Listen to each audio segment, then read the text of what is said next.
Real estate એટલે better છે કે શેરના ભાવની આપણે તમે શેરની અને ગોલ્ડની વાત કરી તો એમાં તો એવું થવાનું કે શેરના ભાવ કોઈ વાર ઓછા થઈ શકે છે, ગોલ્ડ પણ કદાચ ભાવ ઓછો થઈ શકે છે, પણ જે રીતે અત્યારે અમદાવાદનું રિયલ એસ્ટેટનું માર્કેટ છે એટલે તમે જે ભાવે એન્ટર કર્યા છે એનાથી તો તમે નીચે નહીં જાઓ. તમારું એપ્રિસિએશન જે છે એ ટાઈમિંગ કે તમને કેટલા પર્સન્ટેજ એન્યુઅલ મળે છે, પણ તમે એપ્રિશિએટ તમારી એપ્રિસિએશનને ગેરંટી અત્યારે રિયલ એસ્ટેટ માર્કેટ અમદાવાદ કહી જાય. કોઈ પણ બાયરને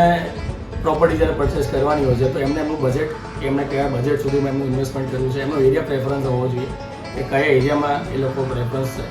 બજેટ જોઈને પ્રી લોન્ચ જ્યારે ઇનિશિયલી પ્રોજેક્ટ લોન્ચ થતો ત્યારે ઇન્વેસ્ટમેન્ટ કરવાથી ફાયદો એ થાય કે ઇનિશિયલી તમને રેટ મળી જતા હોય છે, અને જ્યારે નવા એરિયા પર પ્રોજેક્ટ આવતો હોય ત્યારે લોકો પ્રિફર કરતા હોય કે ભાઈ અત્યારે આ ડેવલપરે પહેલો પ્રોજેક્ટ અહીંયા કર્યો છે તો અત્યારે રેટ સારા મળશે. પછી એ જ એરિયામાં વધારે પ્રોજેક્ટ આવવાના ચાલુ થઈ જાય પછી ઓબ્વિયસલી કે રેટ્સ વધારે જ હોય. એટલે ઇનિશિયલી નવા એરિયામાં તમને લાગતું હોય એની જિયોગ્રાફિકલ ચેક કરીને કે એના એપ્રિસિએશનના શું ચાન્સીસ રહેશે, ગવર્મેન્ટની શું પોલિસી છે કે અહીંયા શું ડેવલપમેન્ટ થવાનું છે, એ બધા પેરામીટર જોઈને ઇન્વેસ્ટરે ક્લાયન્ટે ઇન્વેસ્ટમેન્ટ કરવું જોઈએ.